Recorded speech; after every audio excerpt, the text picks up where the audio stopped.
বলবে না, কিন্তু আর আমার বুকের পর গুলি চালাবার চেষ্টা করো না।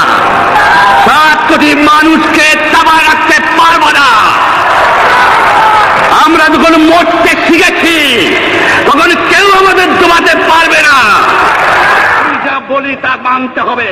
যে পর্যন্ত আমার এই দেশের মুক্তি না হবে, খাজনা ট্যাক্স বন্ধ করে দেওয়া হলো, কেউ দেবে না। শোনেন, মনে রাখবেন, শত্রু বাহিনী ঢুকেছে, নিজেদের মধ্যে আত্মকলহ সৃষ্টি করবে, লুটতরাজ করবে।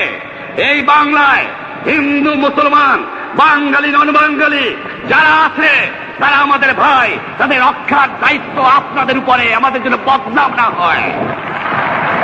মনে রাখবেন, রেডিও টেলিভিশনের কর্মচারীরা যদি রেডিওতে আমাদের কথা না শোনে, তাহলে কোন বাঙালি রেডিও স্টেশনে যাবেন না।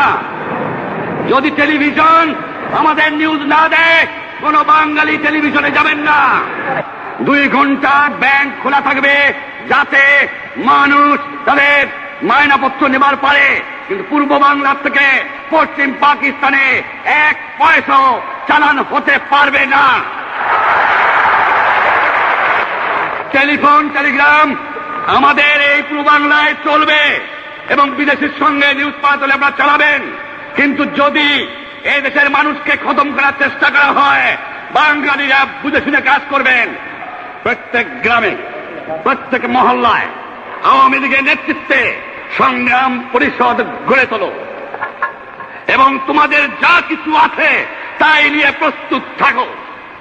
মনে রাখবা, রক্ত যখন দিয়েছি, রক্ত আরো দেব।